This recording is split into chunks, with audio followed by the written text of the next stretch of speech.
मान लो हमरे भौजी भैया हमरे अरविंद भैया से कहा का कहे का भौजी यहाँ आई नहीं बटे हम पता कैली है आए नहीं है ना भैया लेकिन हिया नहीं है कहे का पिया मेहदी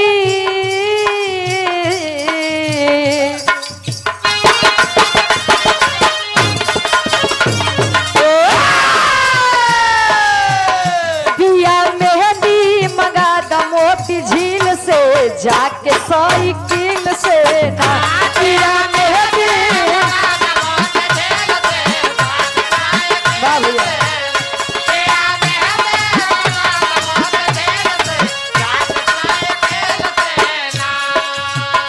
लेकिन कोनो दुल्हैया सावन के महीना में अपन दर्द बतावे फौजी भैया दुल्हैया बतावे फोन लगाई के कहे इतना दिन बीत गया नहीं आया ये ठीक बा कम से कम इस सावन के पावन महीना में तो तोका आवे के चाहिए ना दुल्हैया कहे का बाबा छोड़ी हमरा के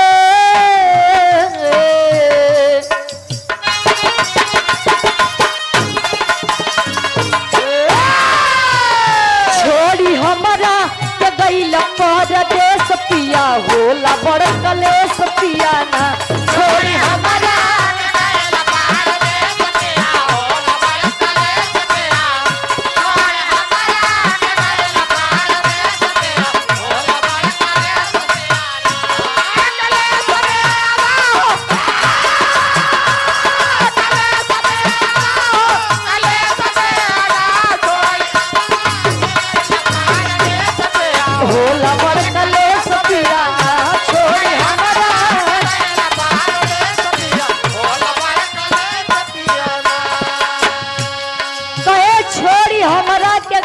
परदेश पिया होला बड़ कलेश पिया ना अंतरा के पहले अंताल में दुल्हनिया बतावे ए जी ए हमार राजा आधी रात में जब पानी बरसत जब पानी टप टप छुअत है पलानी जब छुअत है तो तहार याद बड़ी तेज आवत दुल्हैया बतावे का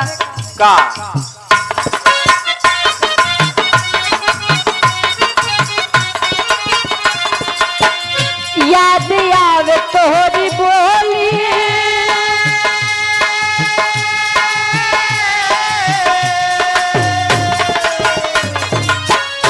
याद आवे तोहरी बोली हम रहिया राम बोली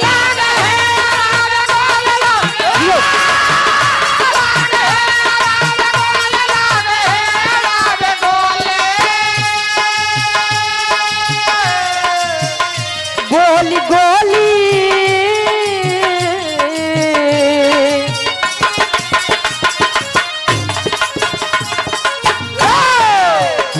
गोली गोली गोली गोली लागे हमारा के ठेस पिया होला बड़े कलेश पिया ना गोली गोली लागे हमारा के ठेस पिया होला बड़े कलेश पिया गोली गोली लागे हमारा के ठेस पिया होला बड़े कलेश पिया कलेश पिया बा भैया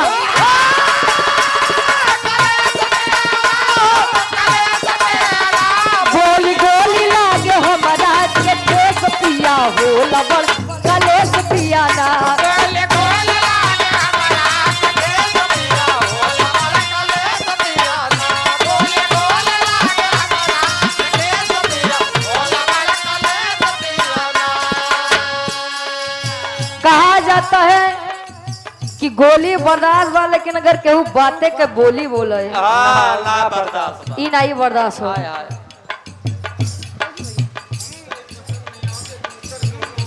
का भैया ठीक ठीक ये हमारे अरविंद भैया हमारे फौजी साहब 101 रुपए का महान आशीर्वाद सावन के महीने आवाज आखिरी भाव में दुल्हैया बतावे का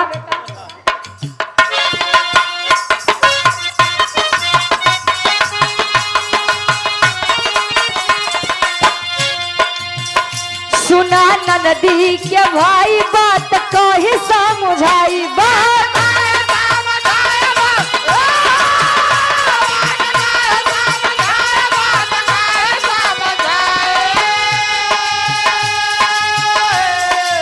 दुल्हैया कहे कान खोल के हमार बात सुन ला अगर अब न आऊगा तो अपन बोरिया बिस्तर बांधा बा चली जा आय अपने नहीं हरे चली जाओ आकाश पे ठीक ठीक राकेश कुमार भैया जी 51 रुपए का महान आशीर्वाद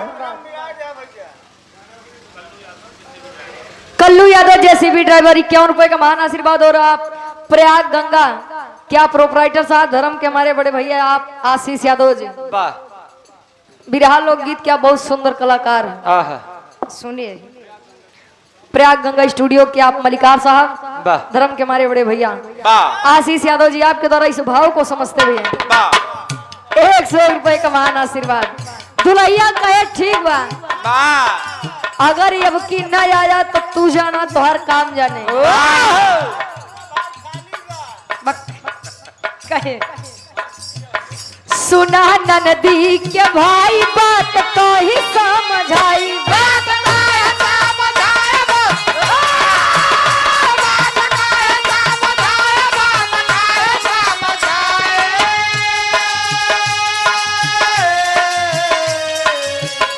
नाही यऊ बात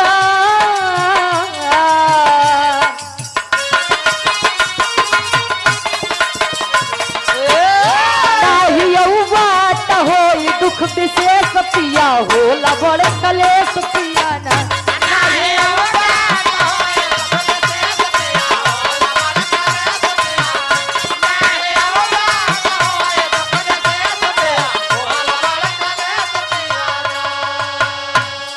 दुल्हा का नहीं नहीं सुन सुन बात सुन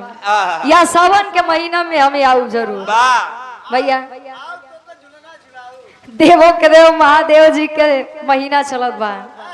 सावन के महीना चलत बा हाँ हो नाग पंचमी देखत आप बीतिन गए लोग झूलना डाल के बढ़िया से झूलत दुल्हैया कहे सब झूला झूले हम सब कर बात सुने अब अउबिया की नहीं अउबिया कहे आखिरी भाव में कवि जी लिखा था कैसे संदेश बा के कर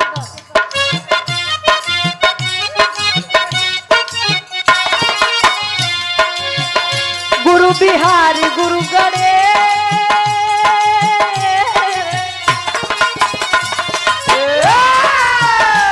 संदेश बा गुरु बिहारी गुरु गणेश अमित डबलू के संदेश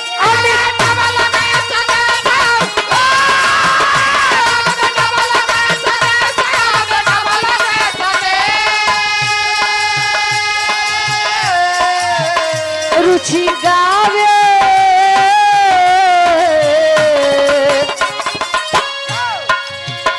रुचि गावे आकाश की पेश पिया होला बड़ कलेश पिया ना रुचि गावे आकाश की पेश पिया होला बड़ कलेश पिया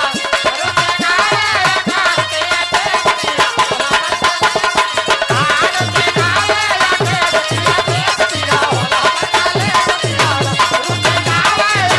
की पेश पिया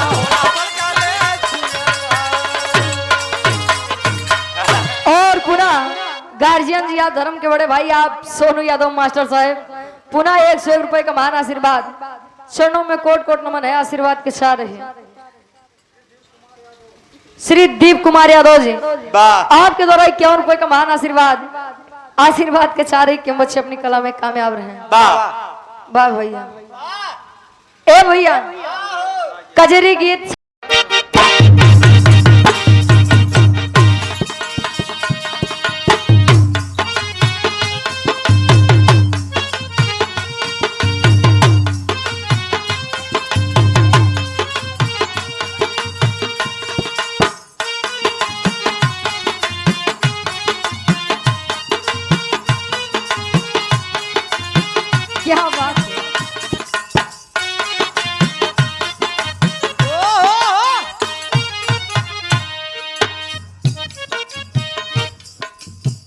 कहा जाता है का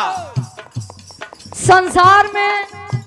सभी का प्यार स्वार्थ से हो सकता है, लेकिन माता और पिता का प्रेम हाँ निस्वार्थ निस्वार्थ होता है। का कोनो लड़का अपने मातारी से कहे, का बड़ी पुरान गीत के संकेत करत है। आहा लड़का कहे अपने माई से का कहे,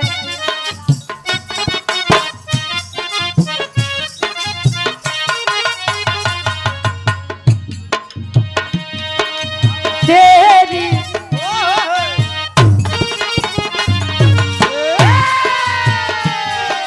तेरी उंगली पकड़ के चला, तेरी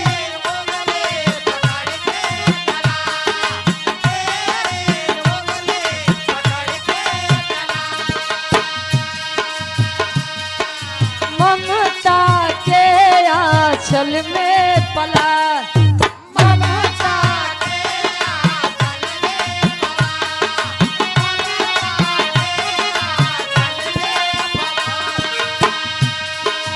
तेरी उंगली पकड़ के चला, ममता के आंचल में पला। माँ ओ मेरी माँ मैं तेरा लाडला, माँ ओ मेरी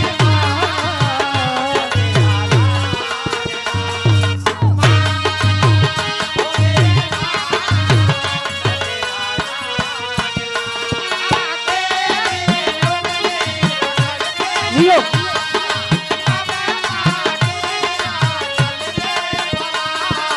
माँ ओ मेरी माँ मैं तेरा लाडला, माँ ओ मेरी माँ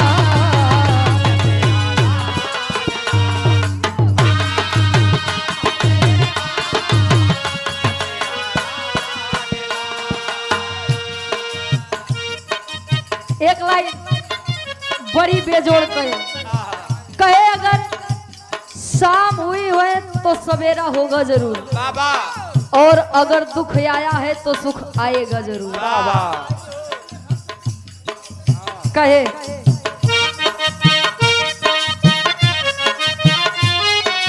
बच के अपने घर से सुख जाएगा कहाँ,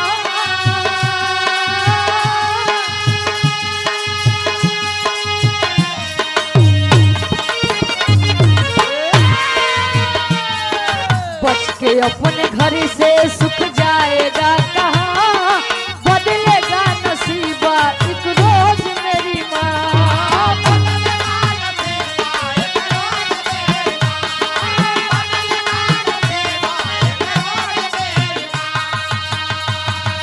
तेरी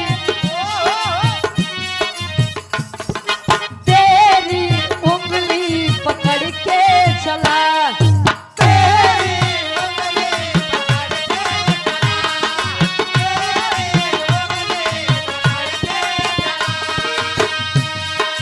ममता के आंचल में पला,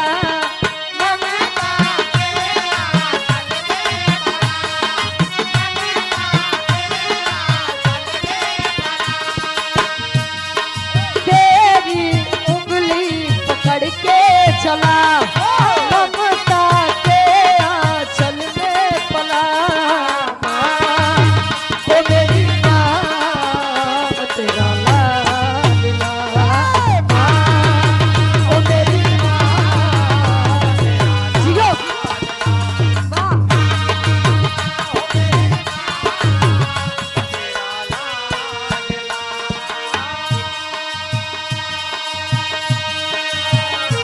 ई तमाला सबके समझे खातिर बुझे खातिर बा कहते हैं, अगर दाल चावल के साथे चटनी अचार सलाद खाई के मिल जाए बा तो दो चार कबर बे मन के खियाई जाता है। वैसे न अगर भक्ति भाव भजन करे से पहले कोनो भी धुन तर्ज सुने के मिल जाए मनौल लागत मन और बढ़िया लागत है। बिटिया मंच के माध्यम से अपने बीड़ा वादनी सरस्वती माई से अरदास करे, फरियाद करे, जकरे कृपा से ही मंच मिला बा। बा कहे का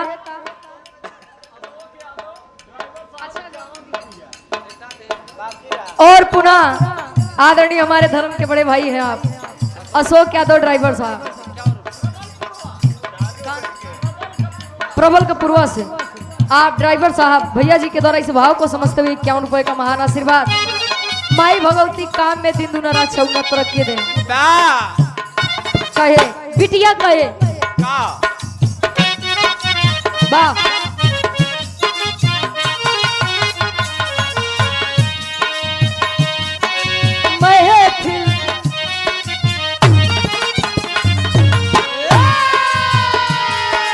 महफिल में माँ बजा दो सितार महफिल में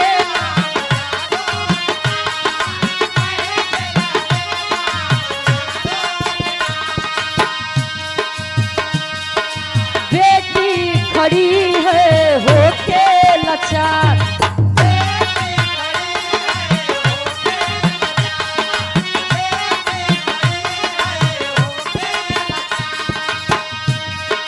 महफिल में माँ बजा दो सितार बेटी खड़ी है होके लाचार ओ मेरी माँ तू मेरी गीत को सजा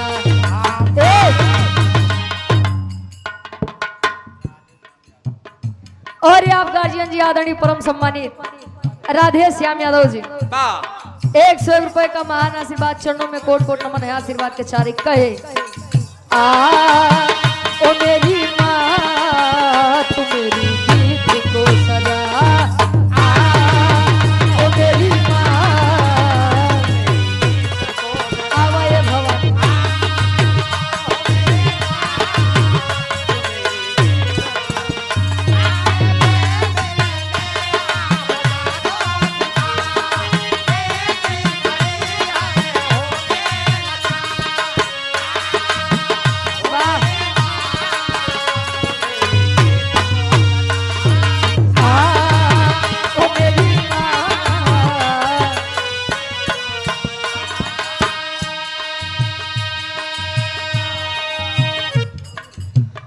अरविंद फौजी साहब उर्फ सोनू भैया आपके द्वारा इस भाव को समझते हुए 101 रुपए का महान आशीर्वाद। माई भगवती काम में दिन दुना रात चौगुना तरक्की दे परिवार सदा खुशहाल में रहा। बिटिया कहे माई आपके भरोसे गाई थी बजाई थी 2-4 शब्द कहाई सुनाई के मौका मिला जैसे हर महफिल में आई के लाज बचाऊ ये भवानी वैसे आज आप पवन पवित्र ऐतिहासिक धरा पे आवा आवा माई कहे का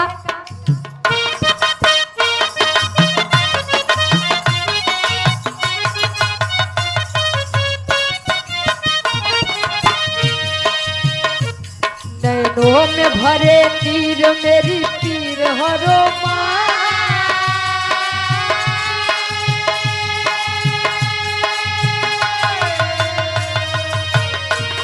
नैनों में भरे तीर मेरी पीर हरो माँ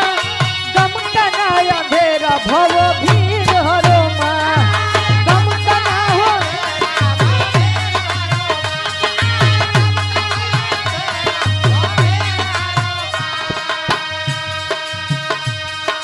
खाली ए माई खाली झोली भर दो हमार खाली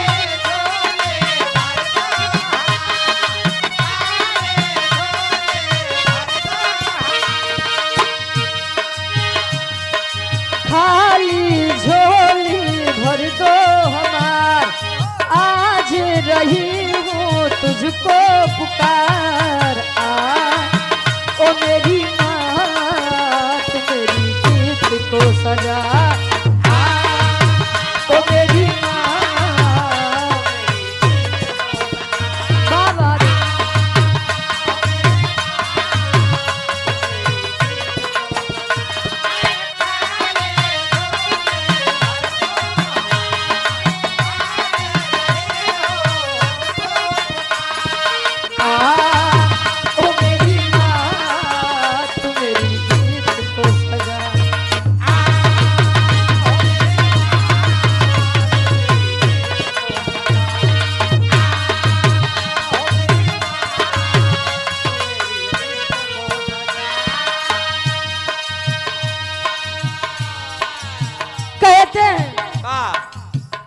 जहाँ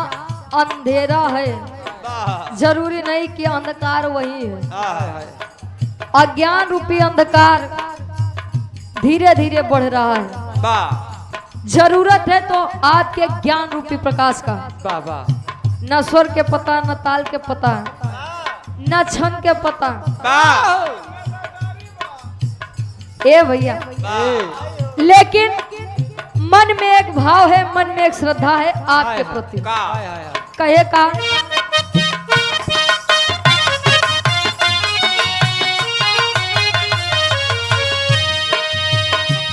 संसार तेरे दर पे है शीश झुकाता,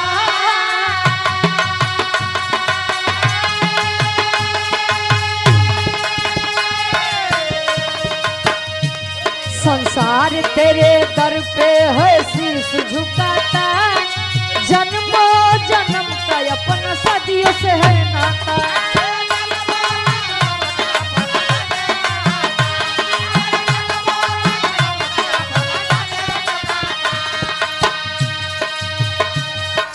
बीच ए माई बीच भंवरी में नैया हमार, बीच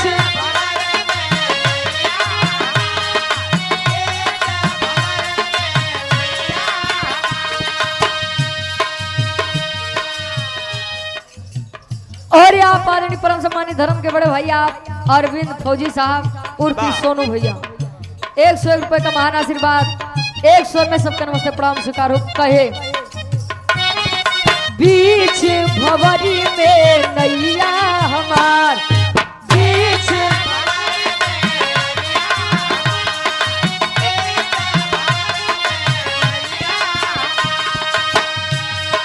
बीच भंवरी में नैया हमार,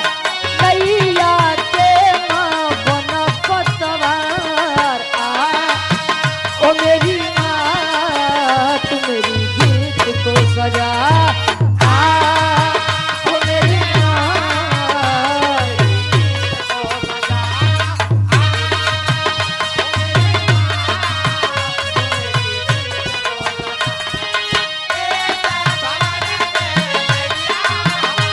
वाह भैया आ, ओ मेरी माँ तू मेरी गीत को सजा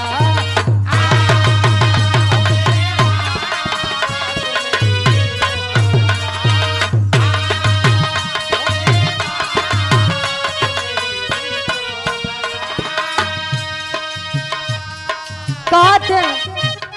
माँ तारी के बखान माई के वंदना चाहिए एक लाइन कला चाहिए 1000 लाइन कैला, वाह लेकिन माँ की ममता ऐसी अनमोल चीज है वाह ओकर बखान ना कबो क्यों कह पाए रहन आहा और ना ही कबो क्यों कह पाई। वाह कहे मन की तरंग मार लो बस हो गया भजन, वाह अरे आदत बुरी सुधार लो बस हो गया भोजन का भोजन भोजन नहीं महाराज आहा भजन इन कर सकते इधर हमका नहीं भैया, हमका जब जरूरत लगी तो हम मंगाई ले। हाँ हाँ बिल्कुल बिल्कुल भैया, भजन और भोजन में जाना तब तनिक ही अंतर होते। अच्छा नापत है का? अच्छा नापत है। वाह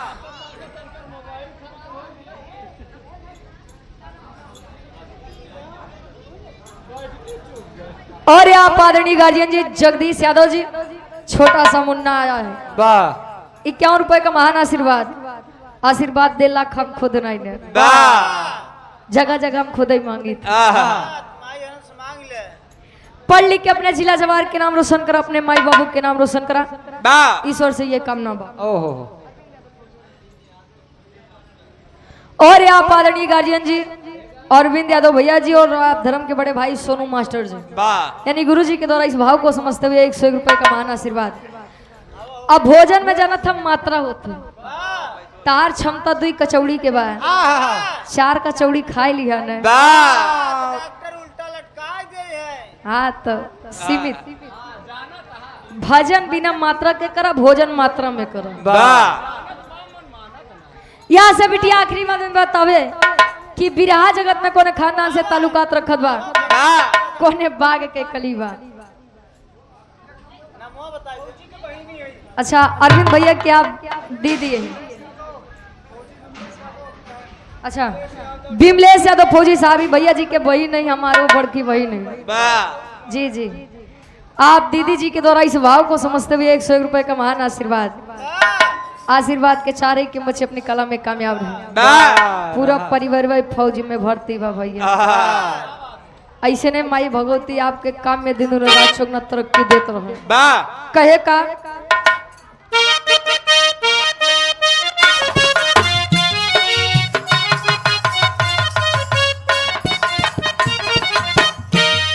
बिहारी गणेश इस दिन शीश झुकाए,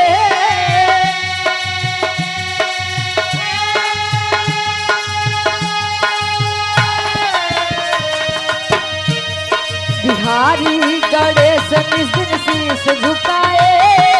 रामदेव चंद्रिका से आस लगाए।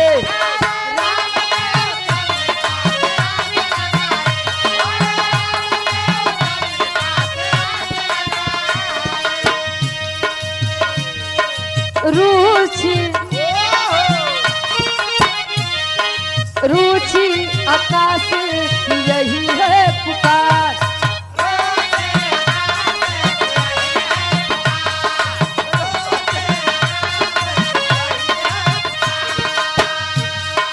रुचि आकाश की यही है पुकार,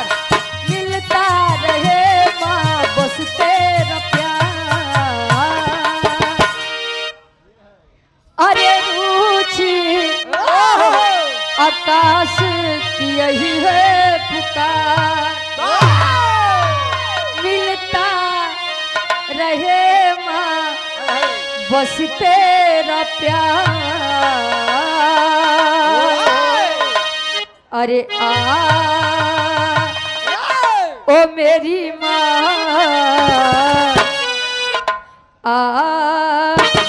ओ मेरी माँ, तू मेरी गीत को सजा।